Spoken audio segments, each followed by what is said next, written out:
BJP के वरिष्ठ नेता लालकृष्ण आडवाणी ने इंडियन एक्सप्रेस से इमरजेंसी के दिनों के बारे में बात की है। इंदिरा गांधी की इमरजेंसी के दिनों में जेल जा चुके आडवाणी ने कहा है कि आज की राजनीति व्यवस्था में इमरजेंसी की आशंका है। आडवाणी ने कहा है कि उन्हें विश्वास नहीं कि इमरजेंसी फिर से थोपी नहीं जा सकती, नागरिक स्वतंत्रता फिर से छीनी जा सकती है। तो बड़ी खबर बता रहे हैं,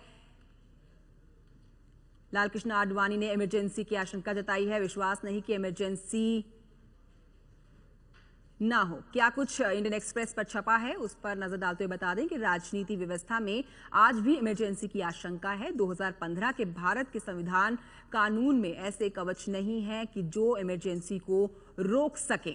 इमरजेंसी के बाद ऐसा कुछ नहीं किया गया जिससे भरोसा हो कि नागरिक स्वतंत्रता फिर से नष्ट या निलंबित नहीं की जाएगी।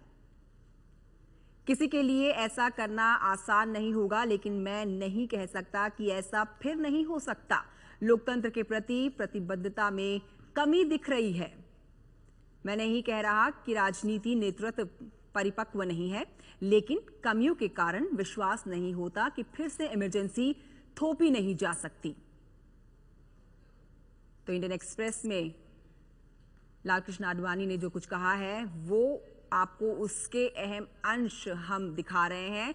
एबीपी न्यूज के साथ विजय विद्रोही इस समय मौजूद हैं और जानकारी के साथ। विजय, आपसे जानना चाहेंगे क्या कहना चाहते हैं लालकृष्ण आडवाणी?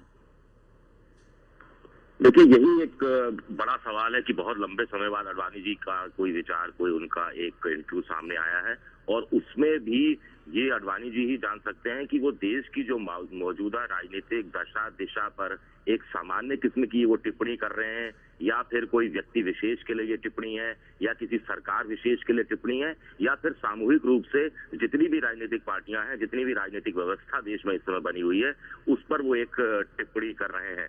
हुआ ये था कि जब इमरजेंसी हटाई गई थी और जब जनता पार्टी की सरकार बनी थी, तब इस तरह का एक संविधान के तहत एक प्रावधान लाने की कोशिश हुई थी कि जिसके तहत कि भविष्य में फिर कभी इमरजेंसी नहीं लगाई जा सके या ऐसे हालात नहीं पैदा हो सके, इसकी एक कोशिश की जाए।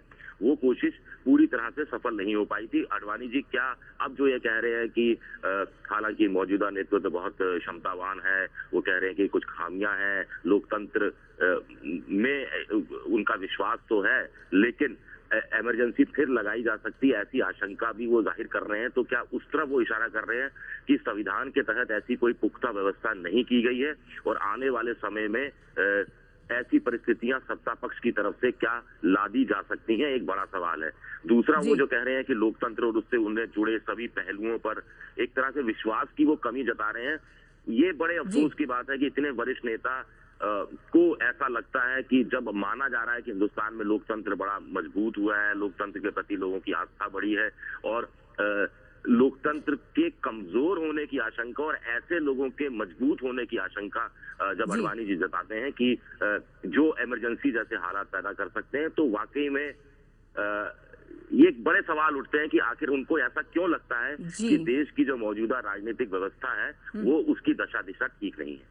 ठीक है, शुक्रिया विजय विद्रोही जानकारी देने के लिए। और इस समय हमारे साथ आम आदमी पार्टी से आशुतोष मौजूद है और बातचीत के आशुतोष, आपसे जानना चाहेंगे क्या लग रहा है आपको, क्या कहना चाह रहे हैं लालकृष्ण आडवाणी? देखिए, लालकृष्ण आडवाणी का राजनीति के अंदर बहुत लंबा अनुभव है और लालकृष्ण आडवाणी अक्सर कोई ऐसी वैसी बातें नहीं करते हैं। वो जो करते हैं वो राजनीतिक बातें करते हैं, सोच समझ के बातें करते हैं। उन्होंने कहा है कि अगर इस देश के अंदर आज वो ताकतें मजबूत हो रही हैं जो लोकतंत्र को कमजोर करती हैं और इस देश के अंदर इमरजेंसी के हालात ऐसे बन रहे कि इमरजेंसी जैसे हालात बन रहे हैं, तो इसको नजरअंदाज नहीं किया जा सकता है। मुझे याद पड़ता है कि कहीं ना कहीं जब नरेंद्र मोदी को प्रधानमंत्री पद का उम्मीदवार बनाया जा रहा था, उस वक्त लालकृष्ण आडवाणी ने गोवा में जो नेशनल एग्जीक्यूटिव बीजेपी की हुई थी उसका बहिष्कार किया था। बाद में जो पार्लियामेंट्री बोर्ड की बैठक हुई थी जिसमें उनका अनाउंसमेंट किया, तो उस वक्त भी उन्होंने उसका बहिष्कार किया था। और उस वक्त लालकृष्ण आडवाणी ने एक ब्लॉग लिखा था जिसमें उन्होंने मुसोलिनी और हिटलर का जिक्र किया था, नाजीवाद फासीवाद का जिक्र किया था।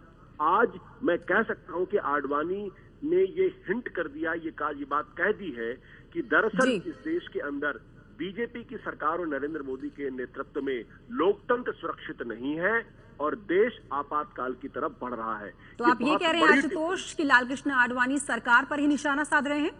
बिल्कुल ऐसे वक्त में जबकि उनकी अपनी सरकार है, उनको ऐसा क्यों लगता है कि इस देश के अंदर लोकतंत्र के जो तत्व हैं वो कमजोर हो रहे हैं? Forces that can crush democracy are stronger, ये बहुत बड़ी टिप्पणी है।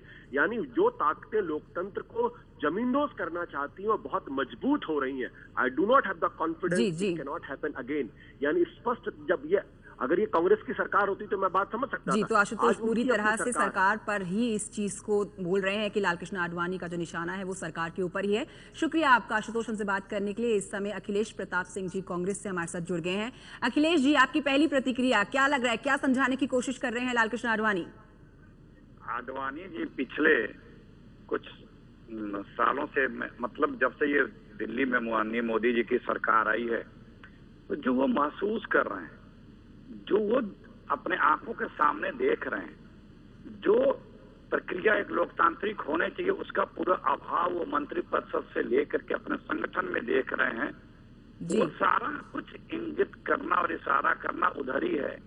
आप देख लें कि क्या कहीं संवाद है इस सरकार में, क्या कहीं किसी और की वॉइसेज है इस सरकार में या संगठन में, क्या किसी के साथ दोतरफा बातचीत है या कोई सामूहिक नेतृत्व है या सामूहिक क्रियाकलाप है जो लोकतंत्र की मजबूत करते हैं। और जहां पे लोकतंत्र समाप्त होकर के जो उन्होंने इशारा किया है वो इमरजेंसी की तरफ, वहीं से उसकी शुरुआत होती है। वो इस वर्तमान सरकार में उस कगार पे है ये सरकार कि जहां से इमरजेंसी की शुरुआत होती है। सब कुछ एक आदमी के अतिरिक्त कहीं कोई भी पावर सेंटर नहीं है, जो कुछ है बिना उसकी मर्जी से। तो ये संभावना और ये जब आ जाता है तो इसके बाद इमरजेंसी का खतरा बढ़ता है। तो उसी की तरफ आडवाणी जी सीनियर वरिष्ठ और तजुर्बेकार नेता हैं जी, तो उसी की तरफ वो इशारा कर रहे हैं, जो भोग रहे हैं, जो देख रहे हैं, जो समझ रहे हैं, जो महसूस कर रहे हैं, जो एहसास कर रहे हैं, उसके आधार पर वो बोल रहे हैं। और उनका बहुत बहुत शुक्रिया अखिलेश जी हमसे बात करने के लिए। तो कांग्रेस और आम आदमी दोनों का मानना है, आम आदमी पार्टी का, कि ये सीधा सीधा लालकृष्ण आडवाणी का जो अटैक है वो सरकार के ऊपर है।